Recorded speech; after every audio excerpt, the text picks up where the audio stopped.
Hechos capítulo 27.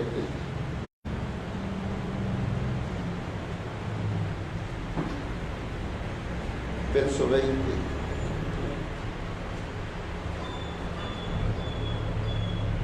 Dice en el nombre de nuestro Señor Jesucristo. Hechos 27, verso 20.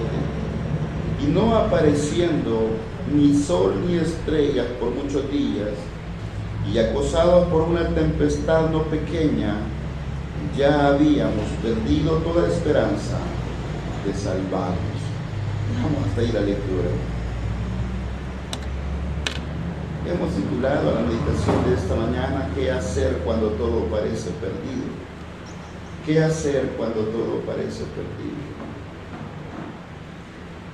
En este capítulo se nos narra el último viaje del apóstol Pablo, el cuarto viaje. Se le llama cuarto viaje misionero, aunque realmente no fue un viaje que él lo hizo voluntariamente.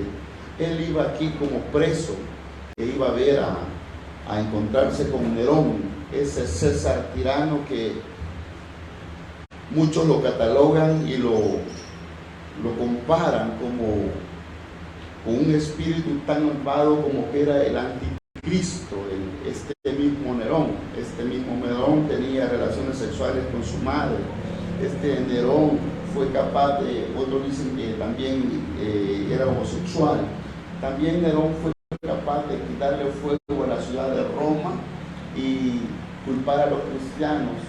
Era capaz de agarrar a los cristianos, meterlos en lo que son, amarrarlos sobre estacas, prenderle fuego mientras tocaban el arca y él estaba cenando. Este era un hombre tremendo. Para allí iba el apóstol Pablo, no iba por su voluntad. Lo habían acusado los judíos, lo habían acusado y él dijo: yo apelo a César, yo voy a ir a César. Y dijeron: bueno, a César has apelado, a César te vamos a enviar. Él voluntariamente. Y en este viaje se nos dice que la gracia de Dios era tan tremenda con el apóstol Pablo que el encargado de esa nave en la que zarpó tenía un trato bastante humano con él, pero el apóstol Pablo les había dicho que no zarparan porque iban a fracasar en ese viaje. Y no lo hacía el apóstol Pablo porque tuviera miedo a encontrarse con Nerón. De hecho, él había pedido ir a ver a Nerón. Pablo sabía de lo que le correspondía. De hecho, se cree que en este viaje fue cuando el apóstol Pablo compareció ante Nerón y Nerón le mandó a volar la cabeza, porque dicen que el apóstol Pablo murió decapitado. Es lo que dicen.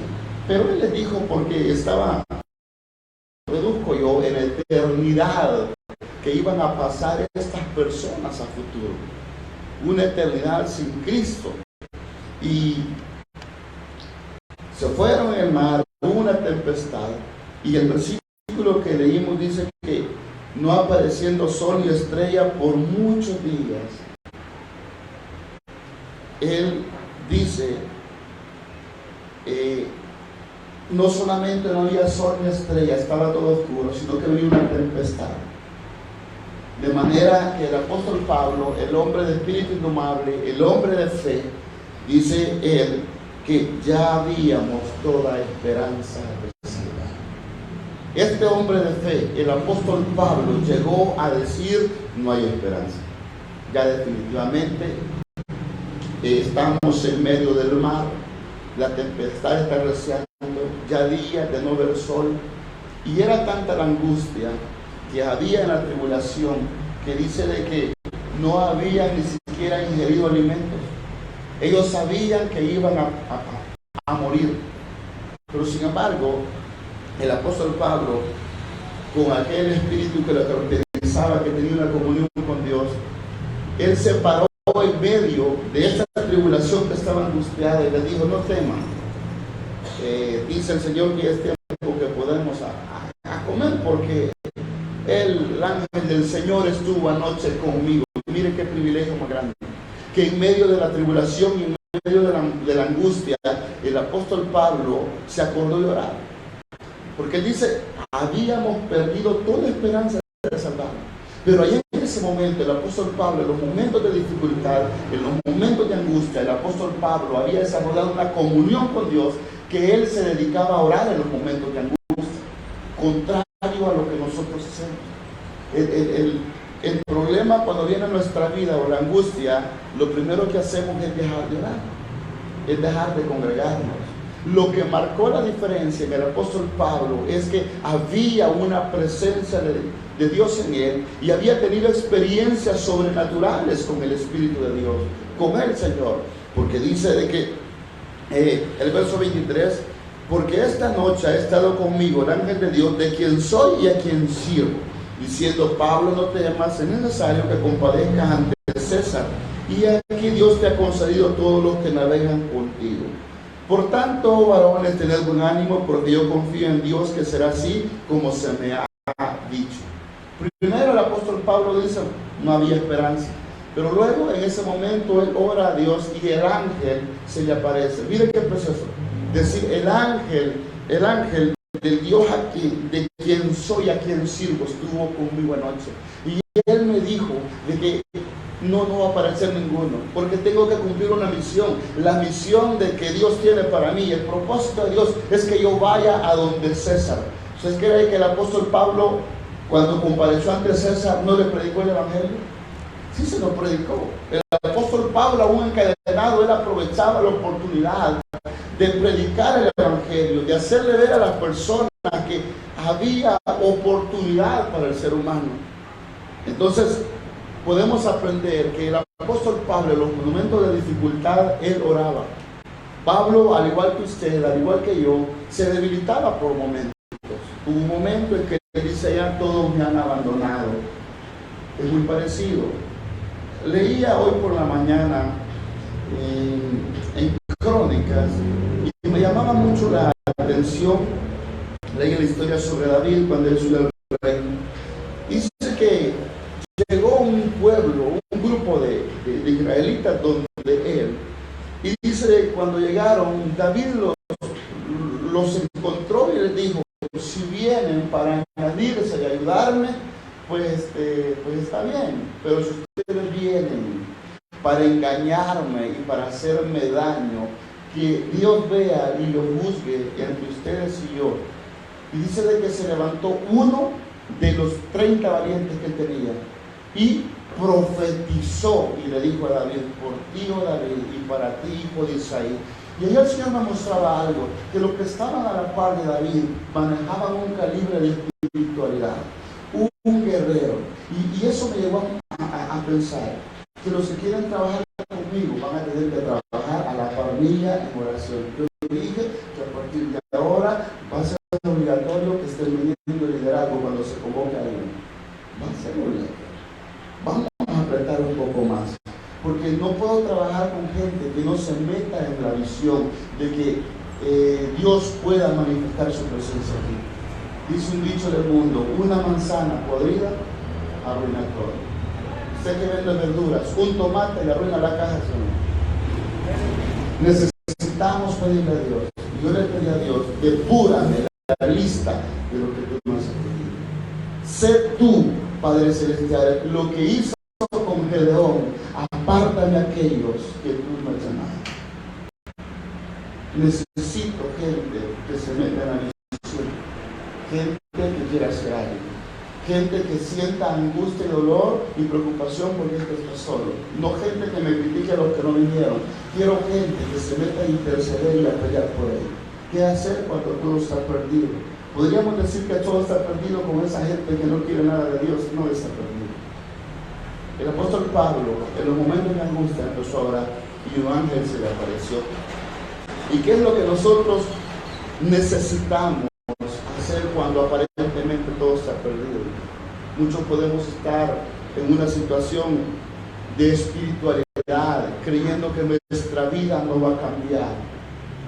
Quizás las palabras que yo he dicho en esta hora, que necesito que crezcan en la espiritualidad, suenan un poco duro y hasta puedan llegar a pensar: yo no califico. Aparentemente todo está perdido. Pero quiero decirle en esta mañana que no todo está perdido. A veces en el matrimonio, a veces en el trabajo, problemas financieros. problemas con el cónyuge, decir ya no va a cambiar. No todo está perdido, pero lo primero que nosotros necesitamos hacer está en el primer libro de Samuel, capítulo 13. Usted, por favor, vamos a tocar tres cosas. Primer libro de Samuel, capítulo 13. ¿Qué es lo primero que nosotros necesitamos?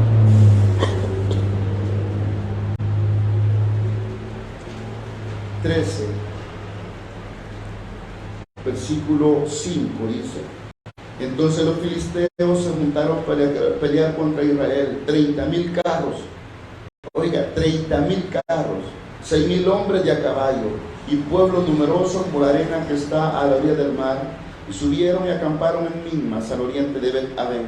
Cuando los hombres de Israel vieron que estaban en estrecho, porque el pueblo estaba en aprieto, se escondieron en cuevas, en fosos, en peñascos, en rocas y en cisternas. ¿Qué es lo que hacemos cuando estamos en aprieto? Refugiarnos y escondernos. Respondernos en yo no puedo, yo no sirvo. Hicieron lo contrario a lo que hizo el apóstol Pablo. En su momento de angustia, el apóstol Pablo oró y un ángel se le apareció. Dice, cuando estaban en aprieto, lo que hicieron fue meterse en cuevas. ¿Qué implica la cueva? Acobardarse. ¿Qué implica la cueva para nosotros? Que en los problemas nosotros nos echamos para atrás. Que en los momentos que las cosas no van como pensamos, nos escondemos. Eso implica la cueva para nosotros. Dice el 7, y algunos de los hebreos pasaron el Jordán a la tierra de Gad y Galaad, pero Saúl se permanecía aún en Gilgal y todo el pueblo iba tras él temblando. Y él esperó 7 días conforme al plazo que Samuel había dicho, pero Samuel no venía a Gilgal y el pueblo se le desertaba. Entonces dijo Saúl, traed holocaustos y ofrendas de paz, y ofreció el holocausto. Y cuando él acababa de ofrecer el holocausto, he aquí que Samuel venía y Saúl salió a recibirle para saludarle. Entonces Samuel dijo, ¿qué has hecho? Y Saúl respondió, porque vi que el pueblo se me desertaba y que tú no venías dentro del plazo señalado y que los filisteos estaban reunidos en Mimas, me dije, ahora descenderán los filisteos contra mí a Gilgal y yo no he implorado el favor de Jehová. Me esforcé pues y ofrecí holocausto. Entonces Samuel dijo a Saúl, locamente has hecho. No guardaste el mandamiento de Jehová tu Dios que él te había ordenado, pues ahora Jehová hubiera confirmado tu reino sobre Israel para siempre. Mas ahora tu reino no será duradero. Jehová se ha buscado un varón conforme a su corazón, al cual Jehová ha designado para que sea príncipe sobre su pueblo, por cuanto tú no has guardado lo que Jehová te mandó. Lo primero que no debemos hacer es hacer locura. Samuel le dijo en el momento de su operación, locamente has hecho. Claro, no era fácil para Saúl. Dice que tenía un ejército numeroso. Tenía 30,000 carros que venían, y tener 30,000 carros era como tener 30,000 tanques, para una ilustración. Israel no tenía el suficiente pueblo. Dice que aparte tenía jinetes de caballo, y aparte tenía pueblos numerosos como la arena del mar. Era un ejército que podía destruir fácilmente a Israel. Y Dios le había dicho, a través de Samuel, dentro de 7 días voy a llegar y vas a ofrecer sacrificio. Saúl hizo algo que no tuvo que haber hecho. A Saúl no le correspondía ofrecer holocausto, porque solo era de la tribu de Leví, a la que Dios había designado para eso. En un momento de presión, en un momento de desesperación, Saúl hizo lo que no tenía que hacer. Lo primero que uno hace en los momentos de desesperación es hacer locuras. ¿Y por qué hacemos locuras? Porque no tenemos un carácter definido por Dios. Y el carácter por Dios no está definido porque nuestro conocimiento de la palabra es bien pobre. Yo le dije algo anoche, de nada sirve que nosotros vengamos al culto y nos llenemos de la palabra donde Dios nos habla, y luego que salgamos nos vamos a meter un montón de basura a nuestra mente. Vamos a ver películas, vamos a ver TikTok, vamos a ver política, vamos a ver un montón de tonterías, y lo que hacen es afligirnos. Lo poquito que Dios nos dio lo llenamos con basura, y luego a la hora del conflicto, a la hora del problema, nosotros no podemos mantenernos como David se mantenía. Saúl lo primero que hizo fue desesperarse. Quizá usted tenga un problema, pero lo primero que usted no puede hacer, y yo no puedo hacer, es cometer locura.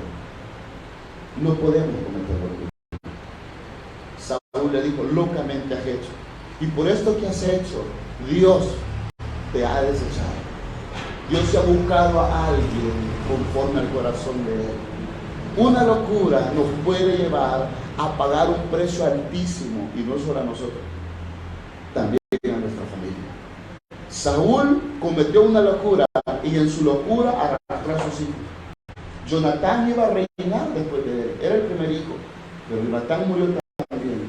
Pero me gustó la lealtad de Jonatán, que a pesar que su padre había sido desechado por Dios, Jonatán era más espiritual, porque cuando Saúl quería matar a David, Jonatán le dijo, sé David, que Dios te ha elegido en lugar de mi padre, y sé que vas a reinar.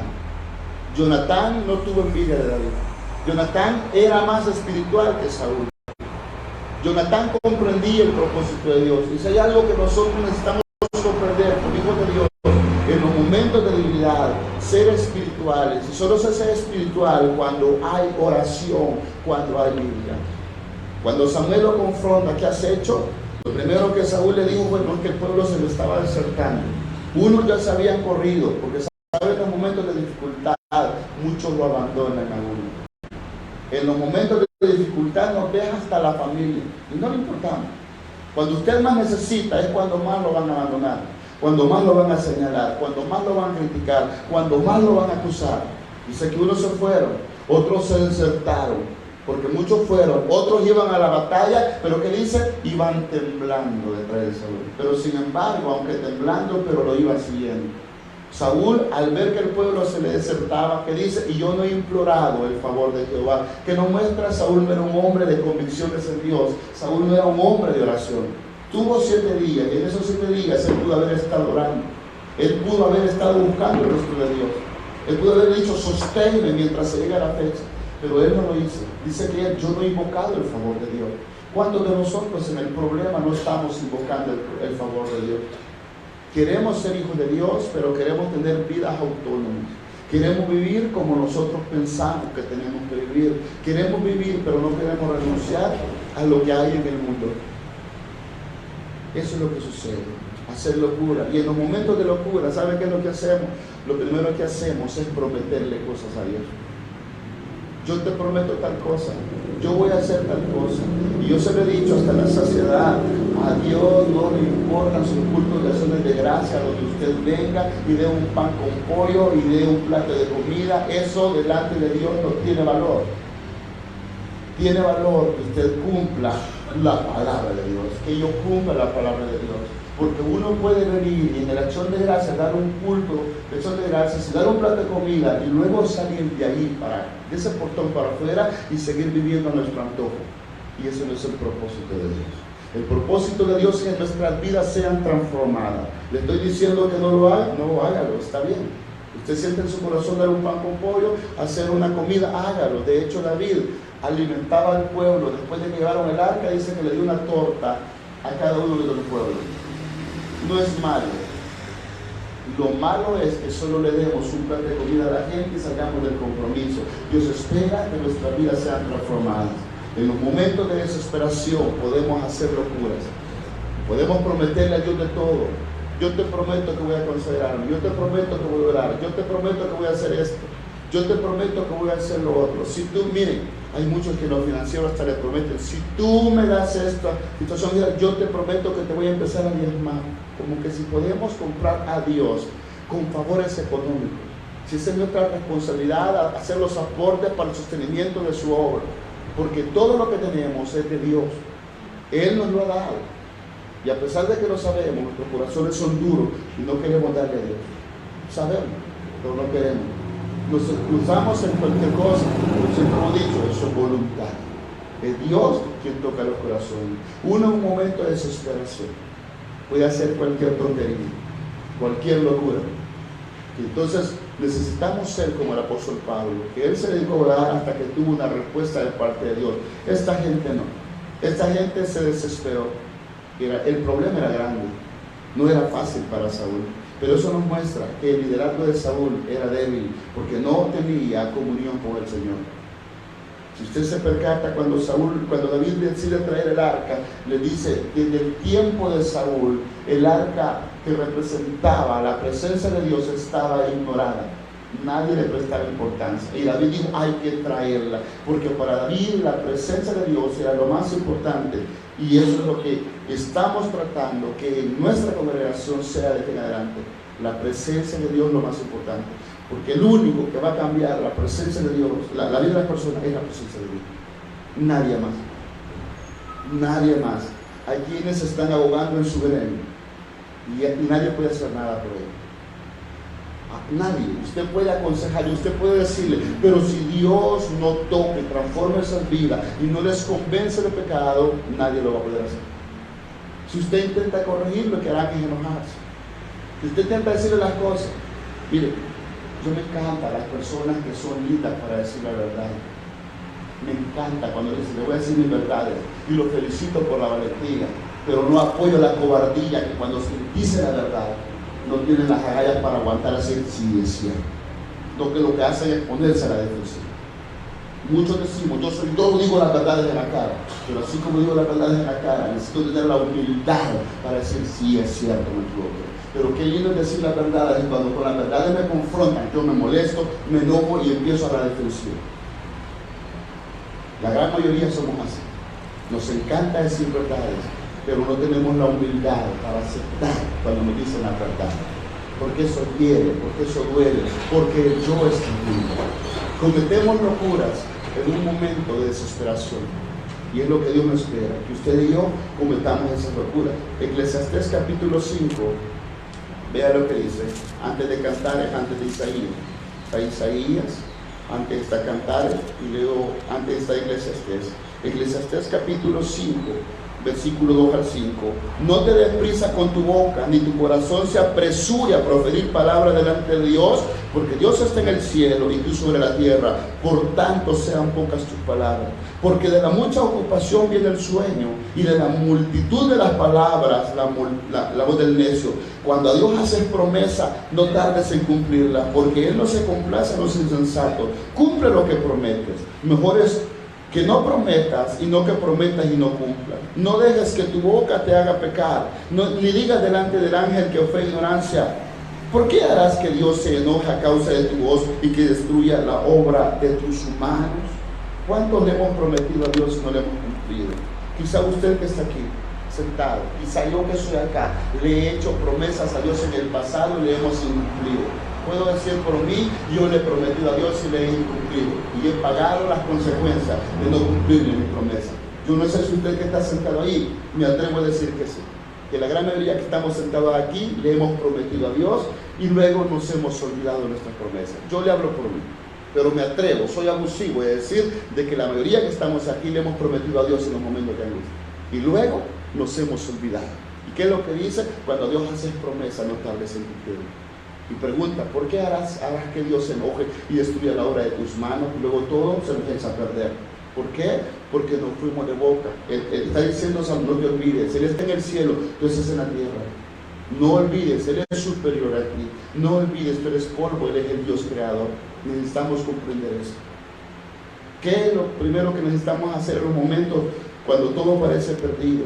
Es no cometer locuras. Lo segunda Crónicas. Segundo libro de Crónicas, capítulo 20, versículo 1 y 2. Ahí vamos a ver qué es lo que necesitamos hacer cuando todo parece perdido.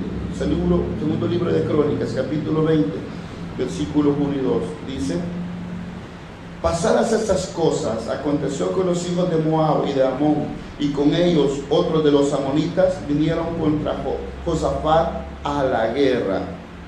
Y acudieron algunos y dieron aviso a Josafat diciendo: contra ti viene una gran multitud del otro lado del mar y de Siria, y aquí están en Hazezón Tamar, que es en Engadi. Verso 12: oh Dios nuestro, no lo juzgarás tú, porque en nosotros no hay fuerza contra tan grande multitud que viene contra nosotros. no sabemos qué hacer y aquí volvemos nuestros ojos. Lo segundo que hacer cuando todo parece perdido es volver la mirada a Dios.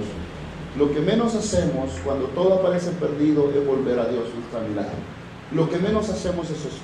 Josafat tenía un problema gravísimo como el que tenía Saúl. Pero a diferencia de Saúl, este hombre reconoció que no podía. Él le dijo, no sé qué hacer. Viene una multitud. Fueron a decirle, Josafat, contra ti viene una gran multitud de los amonitas, de los moabitas. Vienen contra ti. Vienen a hacerte guerra. A él se le informó. Venía con un problema serio. Pero luego del verso 12 dice que es lo que dijo Dios, aquí levantamos nuestra voz. No nos juzgarás tú, porque en nosotros no hay fuerza para entrar el problema. Y eso es lo que Dios espera de nosotros. Si usted en este momento está atravesando cualquier problema, sea espiritual sobre todo, porque la iglesia evangélica lo que hoy en día tiene es un problema espiritual gravísimo y no nos hemos dado cuenta. Hermano, yo le voy a decir algo. Si en nuestra vida los cultos no nos satisfacen, busquemos el rostro de Dios y digámosle a Dios, porque es un problema grave que la palabra no nos llena, que la palabra nos aburre, que no le encontramos sabor a la palabra. Hermanos, es un problema gravísimo, más grave que cualquier otro problema que tengamos aquí en la tierra. Cualquier problema económico es más grave. ¿Sabe por qué? Porque un problema económico de repente se puede solucionar, pero un problema espiritual cuesta más, porque un problema espiritual, cuando hay baja espiritual, cualquier cosa nos irrita, cualquier cosa nos desespera, cualquier cosa hace que perdamos los estribos, porque hay una decadencia espiritual en nosotros. Y lo que menos hemos hecho es buscar a Dios. Lo que menos hemos hecho en esta congregación ha sido buscar a Dios en oración. Todo hemos dejado a entretención. Todo hemos dejado a que salga como sea. Pero necesitamos cambiar eso. Necesitamos buscar el rostro de Dios en cualquier problema. Volvernos a Dios. Esto fue lo que hizo. Yo no puedo hacer nada, dijo Josafat. Viene un ejército numeroso, vienen 2 naciones contra mí, y atrás de mí tengo un pueblo que tú me pusiste como rey, pero no podemos hacer nada. Y él le dijo, no lo juzgarás tú, no nos hará justicia. ¿Cuántas veces nosotros demandamos justicia de Dios, pero nosotros somos injustos con nuestra familia? ¿Cuántas veces demandamos que Dios nos haga justicia, pero somos injustos con el cónyuge? Somos injustos con nuestros hijos. Somos injustos con nuestros padres, somos injustos con el prójimo, pero queremos que Dios nos haga justicia. Y no funciona así. Dice su palabra, que fue lo que hizo él. Pero mire qué precioso lo que Dios hizo. No solamente volvió su rostro a Dios, sino que Dios le dio una respuesta, versos 15 y 17. Y dijo, oíd todo Judá, y vosotros moradores de Jerusalén, y tú rey Josafat. Mira qué se dirigió primero, oír todo Judá. Se dirigió a la nación y se dirigió al pueblo como un respaldo para ellos, porque ellos estaban amedrentados, y como diciendo, y tú rey Josafat. Primero se dirigió al pueblo, porque el pueblo tenía la esperanza que Josafat le diera una salida. Pero Dios le estaba diciendo al pueblo primero, la solución la tengo yo, no la tiene Josafat. Escuchen ustedes y escucha tú, Josafat. Sigue diciendo, no temáis ni os amedrentéis delante de esta multitud tan grande, porque no es vuestra la guerra, sino de Dios. Mañana descenderéis contra ellos, he aquí que ellos subirán por la cuesta de Cis, y los hallaréis junto al arroyo, antes del desierto de Jeruel. No habrá para que peleéis vosotros en este caso. Paraos, estad quietos, y ved la salvación de Jehová con vosotros, oh Judá y Jerusalén. No temáis, ni desmayéis. Salid mañana contra ellos, porque Jehová estará con vosotros. Cuando uno busca y eleva la mirada a Dios, Dios le dio una palabra a él. Dios le dio una palabra. ¿Sabe? Cuando usted y yo buscamos una palabra, yo creo que usted lo ha experimentado, yo lo sé. Pero en los momentos de angustia, cuando usted ha orado y de repente en el mensaje hubo una palabra que usted quería escuchar, y usted dice, eso eso llenó, de todo el mensaje, eso llenó. O a veces encontró a alguien afuera en su trabajo, compañero de trabajo, en su negocio de la venta, y hubo alguien que quizás no es ni cristiano, pero esa persona Dios lo utilizó para darnos una respuesta, y eso nos dio esperanza, porque Dios utiliza a cualquier persona para hablar a nuestra vida. Y Josafat le dio Dios una promesa. Él le dijo, Él envió su palabra, y eso nos enseña que lo único que nos trae a nosotros en los momentos de dificultad consuelo es la palabra de Dios. Josafat lo que hizo fue buscar a Dios. Lo que usted y yo necesitamos es buscar a Dios. Hermanos, si ustedes no sienten en su corazón orar, yo le pido a usted que le pida a Dios que le dé la fuerza. No se preocupe.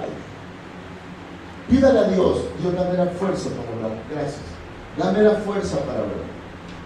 Ayúdame a orar. Dígaselo a Dios. Yo quiero entrar a tu presencia. Si usted está teniendo problemas para orar, dígale, dame fuerza física, porque a veces uno está tan cansado que no quiere orar. Dame fuerza mental, porque a veces uno en su cansancio está orando, pero su mente está en otra cosa. Dame fuerza de voluntad. ¿Cuántas veces no le ha pasado que usted está orando y de repente en su pensamiento no está concentrado? Y cuando no se está concentrado, no se logra entrar a la presencia de Dios, y por más que usted pase 2 o 3 horas allí, pero si no se logra concentrar, no entra a la presencia de Dios, no entra al lugar santísimo, no hay respuesta de Dios y no hay cambios en la situación. Quizá usted puede orar 10 o 15 minutos, pero si logra concentrarse y entrar a la presencia de Dios, habrá consuelo, habrá ayuda de parte de Dios. Entonces pídale a Dios, dame fuerza física, dame fuerza mental, dame fuerza de voluntad y dame fuerza espiritual. Ayúdame a orar, porque si hay algo que nosotros, todos los que estamos aquí necesitamos, es tener fuerza para orar. No, la oración tiene que ser bien específica. ¿Sabe por qué? Yo aprendí hace como 5 o 6 años que me dijeron algo: el que no le apunta a nada, no le pega a nada. En la oración usted tiene que llevar un objetivo específico de orarle a Dios, decirle, Señor, concentrado en lo que quiere. Porque uno puede pasar orando y disparando a lo loco. Es como que agarre una ametralladora y empiece a disparar sin tener un objetivo claro. En sus momentos de dificultad, séale claro a Dios, séale clara a Dios. Dígale, Señor, y es lo que le decía, yo tengo problemas en la oración, yo no siento deseo de orar. Sé que tengo que hacerlo, porque uno sabe muchas veces en la mente lo que tiene que hacer, lo que la Biblia nos manda. Uno lo sabe, pero sin embargo no lo hace. El problema es que hay debilidad espiritual, y es donde tiene que orarle a Dios específicamente. Dios, yo no puedo orar porque me cuesta orar, no me puedo concentrar. Por eso te pido que cuando yo vaya a orar, que por favor me ayudes a concentrarme. Si estoy cansado físicamente, dijo David, yo me acosté, dormí y desperté, porque Jehová me sustentaba. Mire, hermano, quizás usted pueda dormir 3 o 4 horas, pero usted puede pedirle a Dios, el Señor, quizás 3 o 4 horas voy a dormir, pero por favor quiero que me sustentes, que mi sueño me sustente, que por favor tú me sustentes. A veces no sé si le ha pasado que usted duerme unos 10 minutos para no cansado y luego se despierta lúcido. Pídele al Señor eso: Señor, voy a orar, déjame dormir 15 o 20 minutos, pero que me despierte lúcido para poder orar bien. La palabra de Dios transforma vidas. Él volvió la mirada y Dios le dio una palabra. Pero ¿sabe qué es lo lindo? Que no solamente le dio una palabra. El verso 27 de allí mismo dice: y toda Judá y los de Jerusalén y Josafat a la cabeza de ellos. Oiga bien, y todo Judá y los de Jerusalén y Josafat a la cabeza de ellos. No era un rey que se quedaba quieto, iba al frente. Volvieron para regresar a Jerusalén gozosos, porque Jehová les había dado gozo librándolos de sus enemigos. Y vinieron a Jerusalén con salterios, arpas y trompetas a la casa de Jehová. Y el pavor de Dios cayó sobre todos los reinos de aquella tierra cuando oyeron que Jehová había peleado contra los enemigos de Israel. Y el reino de Josafat tuvo paz, porque su Dios le dio paz por todas partes. No solamente le dio una palabra, sino que también le dio una victoria. Pero ¿qué hizo cuando dio la victoria? Dice de que todos regresaron gozosos y vinieron con salterios, arpas y trompetas. Vinieron alabando a Dios. Ayer tuvimos un culto maravilloso. Era de alabanza y adoración. Solo fue eso, no era de presa. Dios hizo algo, no sé qué, pero fue un parteaguas. en agradecimiento. Mire, es bien delicado porque después de que hay una gran victoria, yo eso ya me lo esperaba, yo sabía que iba a estar solo, yo ya lo esperaba. Porque después de que hay una victoria, Satanás presenta oposición. Siempre ha sido así. ¿Y sabe qué es lo que sucede? Lo que uno menos puede hacer es dormirse en los laureles. Que si ayer el culto estuvo bonito, y hasta ahorita se lo estoy tocando, ni siquiera lo dije al principio, porque no hemos conseguido nada. No hemos obtenido nada. No hemos conseguido nada. Estoy pensando, y como lo digo con usted, que vamos a cambiar hasta las alabanzas que cantamos acá. Ya no vamos a cantar cualquier cosa. Vamos a darle un enfoque de adoración a Dios. Porque muchas veces cantamos un montón de falsedades. Necesitamos, de hecho, las cadenas que se seleccionaron ayer, nos sentamos con, mire, yo quiero esto, quiero esto. Él sabe de notas, yo no sé, pero yo quiero esto, yo quiero esto, quiero esto, quiero esto. Porque la alabanza es primordial. Esta gente venían gozosos y en su gozo venían a adorar. Pero qué triste es cuando usted y yo venimos a cantar y hasta cantar nos cuesta. No sé si a usted le ha pasado, a mí me ha pasado, que a veces uno viene y no le siente sabor a la alabanza, porque no hay gozo. Se ha perdido. David le dijo en el Salmo 51, él le dijo: vuélveme el gozo de tu salvación y espíritu noble me sustente. Entonces enseñaré a los transgresores tu camino. Una persona que no tiene gozo en el Señor no puede testificar a otro de lo que bien le está yendo con Dios. David le dijo: vuélveme el gozo de tu salvación. Y entonces voy a enseñar a los pecadores tu camino. Yo sé que aquí van a pasar cosas maravillosas, solo que hay que pelear la batalla. Quizás muchos lo van a ver, quizás otros no lo van a ver, quizás unos van a mantenerse, quizás otros hasta se van a ir, no lo sé. Lo único que sé es que le estoy dando a Dios porque aquí se ve su voluntad, su voluntad, su voluntad. Y a veces en la voluntad de Dios suceden cosas que uno no quiere. A veces en la voluntad de Dios, Dios aparta personas, Dios aparta cosas en la voluntad de Dios. ¿Uno lo quiere? No. ¿Sabe qué le pasaba a Samuel? Cuando Dios le dijo: eres echado a Saúl. Me pesa verlo puesto por rey. Y Samuel era un gran amigo de Saúl, que dice que pasó toda la noche orando. Samuel pasó toda la noche orando. Y después de que fue desechado, dice que Samuel lloraba. Y Dios tuvo que decirle: ¿hasta cuándo vas a llorar por él, habiéndolo yo desechado? A veces uno quiere que sus amigos entren. A veces uno quiere que por el amor que le tienen, en amistad del pueblo, entren. Pero a veces Dios dice: no entren. No entren. Y a veces a uno le duele. Y es donde aquí tiene que entrar ya no el sentimentalismo. Y por eso le digo, quizás algunos no van a entrar en lo que Dios quiere hacer. Quizás algunos hasta se vayan del ministerio. No lo sé. Yo he decidido no pelear con nadie. Solo voy a dedicarme a orar. Que Dios obre lo que tenga que obrar, que haga lo que tenga que hacer. Dios tiene respuestas. Lo segundo que hay que hacer cuando todo aparentemente está perdido es mirar a Dios. Segundo libro de Reyes, ahí está el tercer punto. Segundo libro de Reyes, capítulo 6, versículos 14 y 17.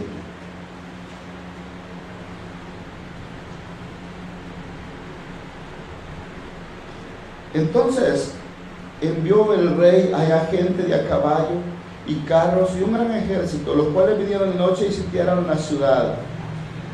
Y se levantó de mañana y salió el que servía al varón de Dios, y aquí el ejército que tenía sitiada la ciudad con gente de a caballo y carros. Entonces su criado le dijo: Señor mío, ¿qué haremos? Él le dijo: no tengas miedo, porque más son los que están con nosotros que los que están con ellos. Y oró Eliseo y dijo: te ruego, oh Jehová, que abra sus ojos para que vea.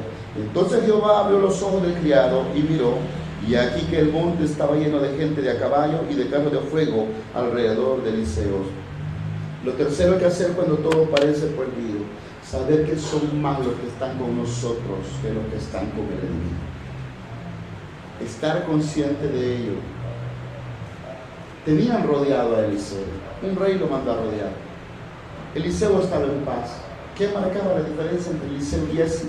Que Eliseo era un hombre que estaba en la presencia de Dios, que era un hombre que oraba. Giezi no, Giezi solo era servidor. Mira, hermano, le voy a decir algo. A Dios le sirve que usted venga y desempeñe un privilegio, usted es excelente y le felicito por ello. Pero Dios no está tan interesado en que usted le desempeñe un privilegio como en que usted tenga comunión con el Señor. Si hay algo que a Dios le interesa más, que usted tenga una comunión con Dios. Y ese estaba atento al servicio del varón de Dios, no le faltaba nada. Pero el corazón de Giezi no era correcto delante de Dios. Porque cuando Naamán llegó y le dijo a Eliseo que le llevaba le llevaba plata, le llevaba oro, le llevaba unos vestidos, Eliseo le dijo a Naamán: no, yo no necesito eso. De gracia recibí, de gracia dar. Pero el corazón de Giezi dice que salió a escondidas de Eliseo y se fue a decirle a Naamán que Dios mandaba, que Eliseo mandaba a pedir unos vestidos para los hijos de los profetas. Eliseo, que era un hombre de comunión con Dios, le reveló y le dijo: Giezi, ¿de dónde viene? Tu siervo no ha salido a ningún lado. No estaba mi espíritu allá cuando hablaste con Naamán. La lepra que se le quitó a Naamán se te va a pegar a ti. Por eso Giezi, cuando vio rodeado todo, él lo que hizo fue preocuparse. Eliseo no, él tenía comunión con Dios. Eliseo lo que hizo fue: no te preocupes, son más los que están con nosotros que los que están con ellos. En los momentos de dificultad, nosotros empezamos a ver el problema. Empezamos a ver todo difícil. Empezamos a ver todo difícil. Y sin embargo, Dios tiene control de todo. Alrededor de nosotros hay más. Tenemos que ver con los ojos del Espíritu lo que está pasando, pero uno puede ver cómo se ve con los ojos del Espíritu. Busque por favor la primera epístola de Juan. Primera epístola de Juan.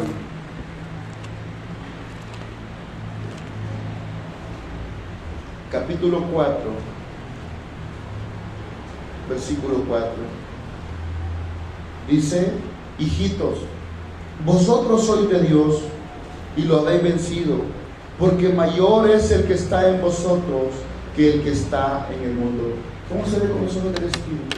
Ustedes son de Dios y es mayor el que está en ustedes. Por eso yo le he insistido a la sacerdote de este ministerio que es importante que usted conozca la palabra, porque la palabra en el momento de dificultad le va a traer consuelo, le va a traer esperanza, le va a traer gozo. La palabra de Dios. Yo le oro a Dios porque usted se le despierte hambre de la palabra. Mientras más palabras se meta en su mente, más paz tendrá, porque Él dice en Isaías 26:3: tú guardarás en completa paz a aquel cuyo pensamiento en ti persevera, porque en ti ha confiado. Aquel que persevera en la palabra aprende a confiar en Dios. Eso es lo que no le pasaba a Giezi. Giezi no podía confiar en Dios. Eliseo sí podía confiar. ¿Por qué? Porque Eliseo tenía un devocional de oración, como usted y yo necesitamos tenerlo. Necesitamos orar. Nos hemos descuidado durante todo ese tiempo atrás. La mayoría lo hemos hecho. Pero ¿por qué no empezar de nuevo? ¿Por qué no, como dice la alabanza, Rey que perdona multitud de errores? Nos equivocamos. ¿Por qué cree que Dios nos trajo esta mañana? ¿Por qué cree que Dios nos está diciendo en esta hora? ¿Qué hacer cuando todo parece perdido? ¿Por qué cree que Dios le trajo? No, yo vine porque yo quería ir. No, usted vino porque Dios le trajo. Y le trajo para hablarle a su corazón. Le trajo para decirle: aparentemente todo está perdido. Y lo que más preocupa en esta mañana no son sus problemas de matrimonio, sus problemas económicos, problemas de salud. Lo que más tiene que preocuparle a usted y a mi persona son los problemas espirituales. Porque si en su corazón no hay deseo de orar, si en su corazón no hay deseo de leer la palabra, si no hay deseo de servir, si no hay deseo de obedecer, hay un problema espiritual serio. Y eso tiene que preocupar. Por eso yo los traigo esta mañana. Para que usted y yo comprendamos eso. Que necesitamos nosotros no hacer locuras en este momento. Yo me voy y me vale. No haga eso. No cometa ese error. No cometa ese error, por favor. Amada iglesia, hoy usted que está aquí, no cometa ese error. No cometa que ahora se le está diciendo a través de la palabra que está mal espiritualmente. No cometa la locura de decir: bueno, yo soy igual, no importa, no me ha pasado nada. No cometa ese error. Porque si Dios le está advirtiendo por lo que viene a futuro, esto se va a acabar, esto viene bien difícil, problemas van a venir, vendrá la persecución, vendrá escasez financiera, vendrá escasez de alimentos, y si usted no está preparado espiritualmente, no va a aguantar. La Biblia dice que se entregarán unos a otros allá en la gran tribulación. Para el tiempo de las vacunas, hermanos, la misma familia se dividió. Había gente que decía, yo no me pongo la vacuna. Otros decían que sí, y el que no le ponerse son antivacunas. Y entre la misma familia habían pleitos por eso. Por tu culpa nos vamos a enfermar por una vacuna del COVID. ¿Qué cree que va a pasar cuando hay escasez? ¿Qué cree que va a ser en la gran tribulación? La Biblia es clara. No era contra suegro, padre contra hijo, madre contra hija. Se va a levantar. Y si nosotros en esta mañana no atendemos a lo que Dios nos está diciendo, a que nosotros, ¿sabe por qué? Porque dice, ¿qué hacer cuando todo parece perdido? Aparentemente todo está bien, pero este mundo está perdido, ya no tiene reparo. ¿Qué va a hacer? Como pastor necesito fortalecerme, porque cuando prueben los matrimonios homosexuales, cualquiera va a querer venir a decirme que los case. Y tengo que pararme como hombre de Dios. Espiritualmente yo no estoy parado, voy a acceder. Porque hay pastores que ya fueron demandados en Estados Unidos y les han ofrecido cárcel por el simple hecho de decir no puedo casar hombre con hombre ni mujer con mujer. Son convicciones. Te toca cárcel. Por eso, hoy en día, usted y yo, no solo yo como pastor, usted necesita pensar en su espiritualidad. Piense en ello.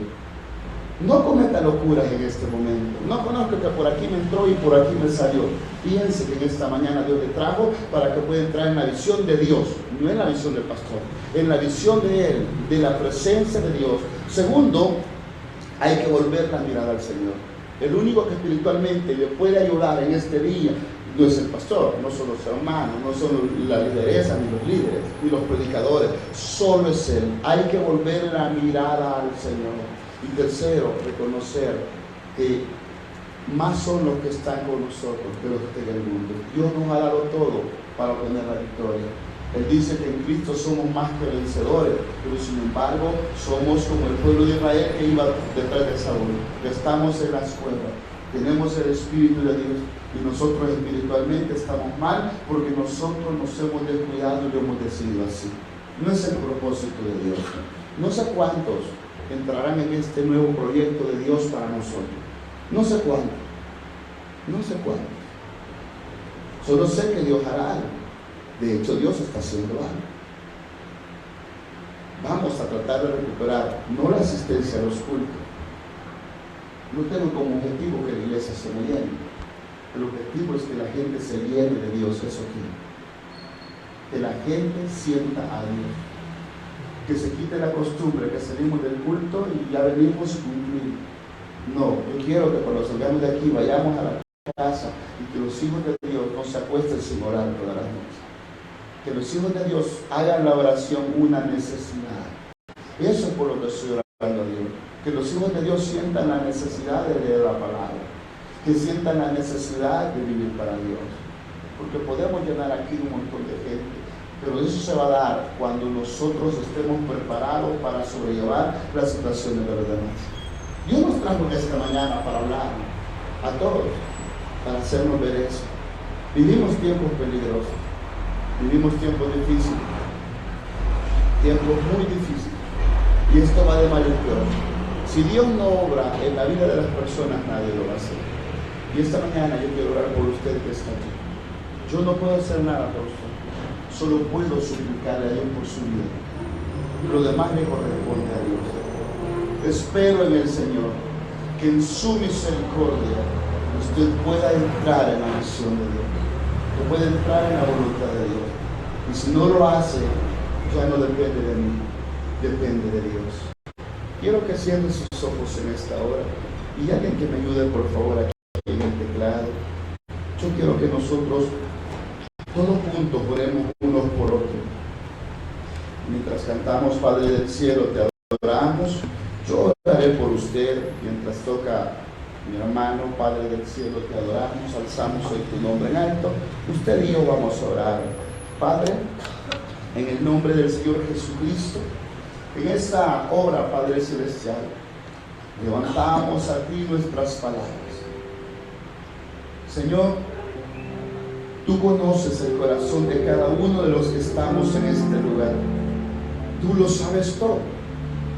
Tú conoces la mente, tú conoces el espíritu, el alma y el cuerpo de cada uno de los que estamos aquí.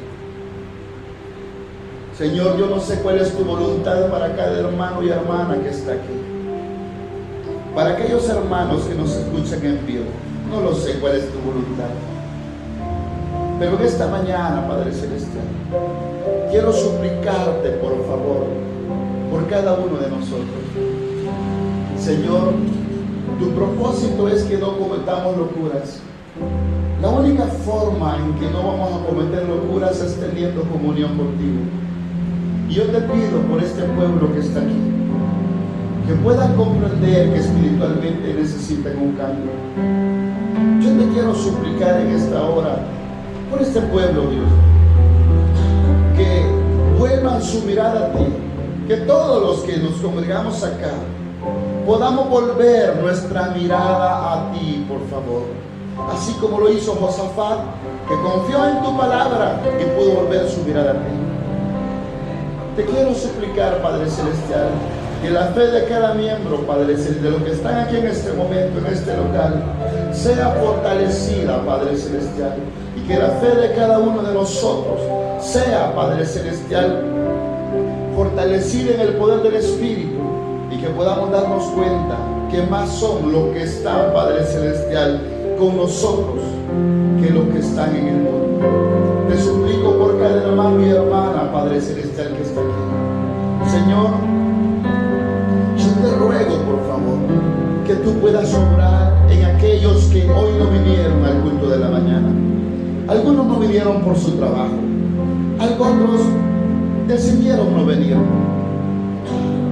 Señor, yo no puedo hacer nada por ellos, pero como pastor te suplico por la vida de cada miembro de tu iglesia, Dios. Quizás que hayan personas que no hayan nacido de nuevo, y quizás, Padre, solo hemos aprendido a comportarnos. Mas yo te ruego, por favor, que en tu misericordia añadas cada día a aquellos que tú has predestinado para vida eterna. Que tu propósito se cumpla en la vida de cada hermano. Quizá que hay problemas, Padre Celestial, que mis hermanos puedan tener. El problema más grande es espiritual. Quizá hay problemas de matrimonio, tú lo sabes. Quizá hay problemas entre padres. Hay problemas con los hijos. Hay problemas con el cónyuge. Pero en esta hora, Padre Celestial, yo te suplico, no permitas que nosotros cometamos locuras. No permitas, Padre Celestial, que andemos, Padre Celestial, haciendo aquello, Padre Celestial, que a ti te desagrada. Ayúdanos a volver nuestra mirada a ti.